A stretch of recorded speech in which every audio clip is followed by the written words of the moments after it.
Hi. We are going to watch interview with Rajiv Bajaj. Rajiv Bajaj, Managing Director Bajaj Auto. When we started actually with Rajiv, he was a little concerned and unsure about us because we are rookie interviewers. But when he did open up, he was on roll. In this chapter, he talks about how luck has placed him where he is. But honestly, he was being modest. Right place, right time. Third most important factor is right person. Let's go and watch Rajiv talk about his journey and his story.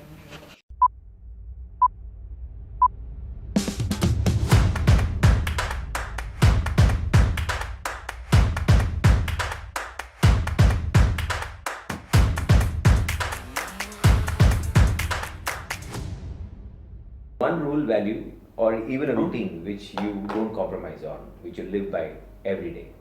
I have no idea. I don't think about these things. I've learned through homeopathy, homeopaths, and people like Dr. Rajan. There's no point thinking so much. You could be run over by a bus tomorrow. Correct. काय को इतना सोचते हो? So you're That's not going to get anything profound from me. So, what part of your childhood or your youth which has influenced you? What is that one experience which you want to retain and use as a reference for inspiration? I like to tell people the story. In 1987, we made a movie as a family. This movie was on my great-grandfather, Jamnalal Bajaj. Yeah. It was not a very big, it was a documentary, 45-minute documentary. It was called Kathni Karni Eksi, which means as you talk, so you should walk. And so they needed a narrator through the film.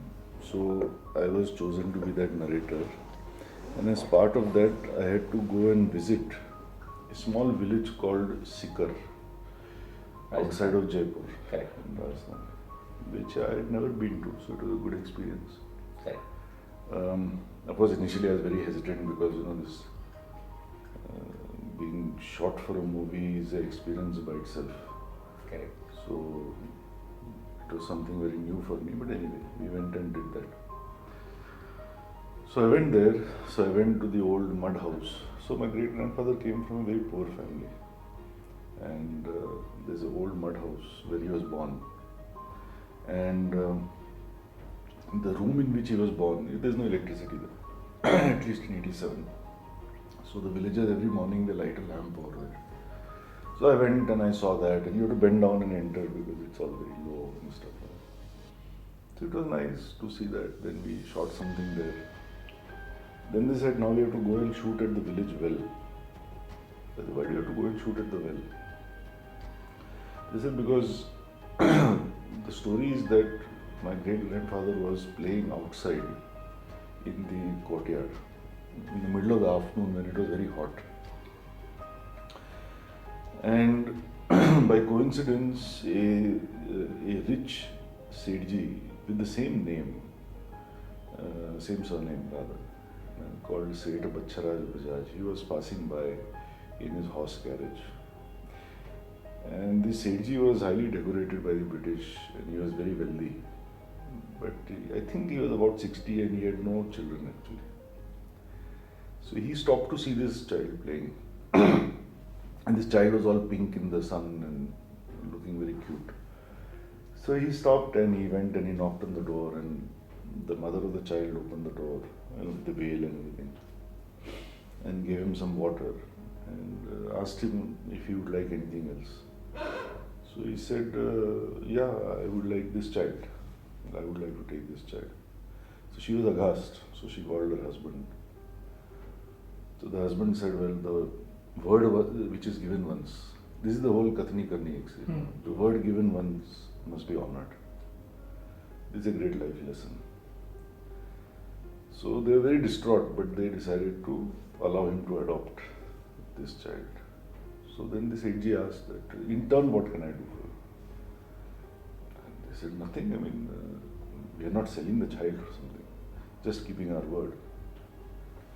He said, no, but still, I would like to do something for you. So they said, the women from our village have to walk 8 kilometers each way to get the water, because there is no well in the village.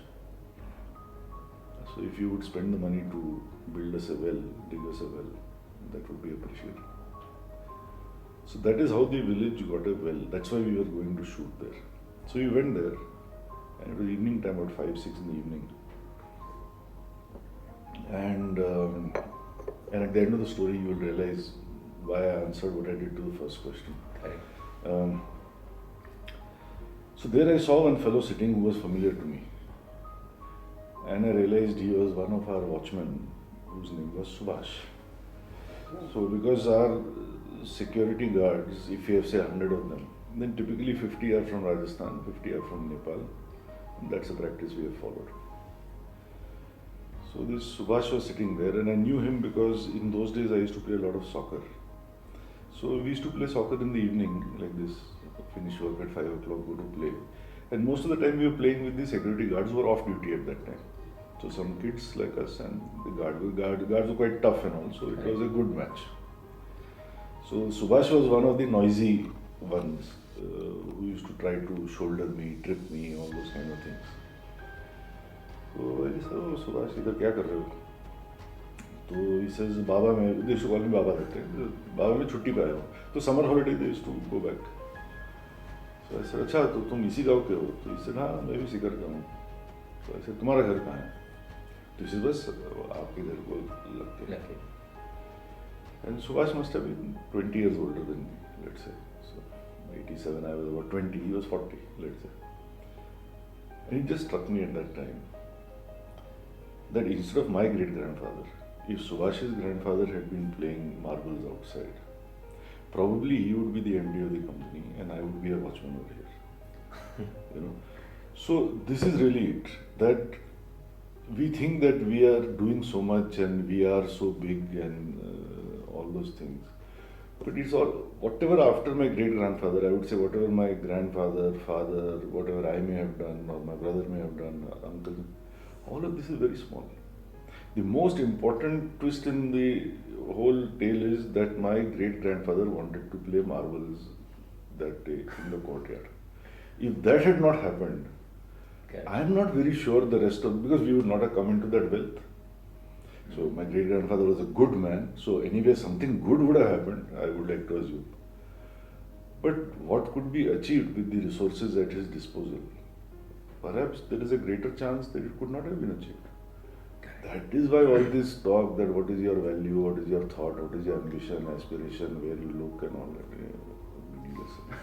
I am just grateful somebody was playing marbles at one point in time. And that's it.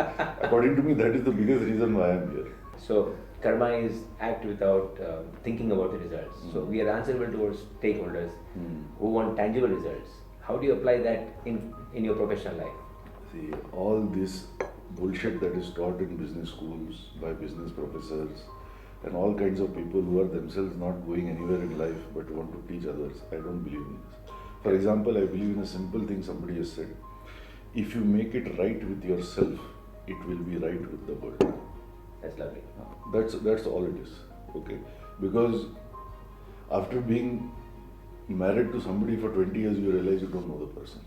After you have brought up your child, you find out that at the age of 15, this child is actually something totally different than Correct. what I was, especially if it's a boy, Correct. than what I was experiencing at 5 or 7.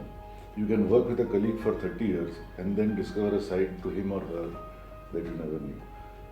You have friendships going sour. So it is very, when people you've known intimately can surprise you in this fashion. So to really think that you can read people's minds or you can behave in a certain way, etc. I think again this is unnecessary self-importance. These are the kind of things like the principles of homeopathy that I have found very much possible to apply in business also. I'll give you an analogy to clarify. A lot of companies talk about market research, consumer research.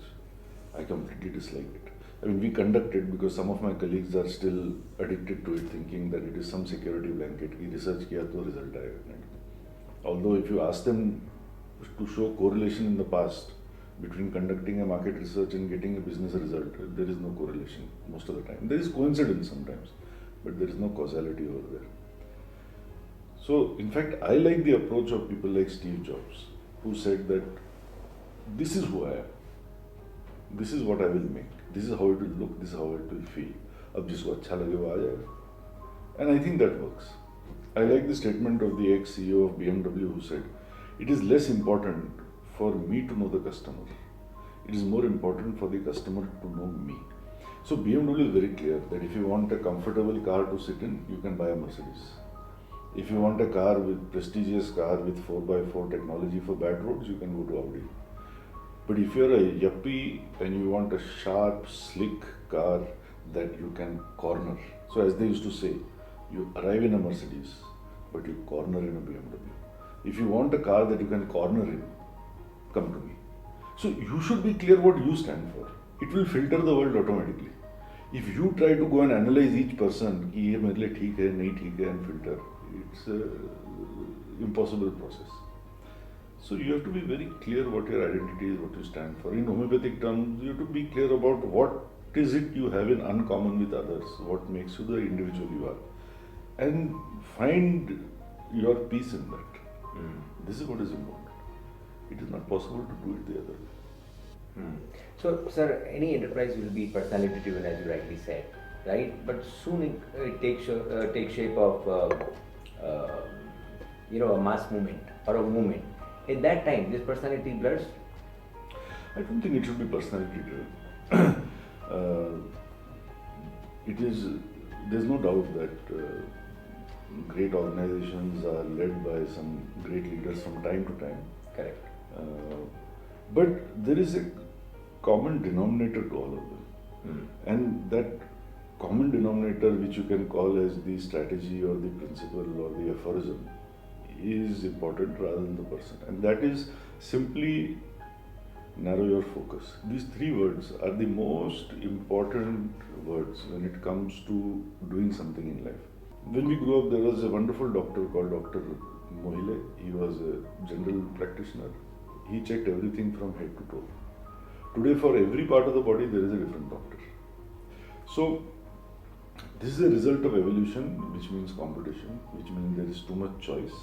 So, unless you want to give away free whatever you are making, if you want people to come to you, you have to specialize. So, there is surgery, there is heart surgeons. Now, within a heart surgeon, there is a surgeon who is specialized for redo surgery only. Within that, there is a redo pediatric surgery only. So, it just gets super specialized. So, the mistake companies make, of course, ultimately mistake is made by people. But the mistake they make is to diffuse. So, when you start doing too many things, in anything, in any field we know, to be world class, you cannot do more than one thing. So, I think it is not a question of the person, or behind that person you will always find such a successful person, you will find this thinking. Keep specializing, keep going deeper, keep doing one thing better and better. The chances of success are higher.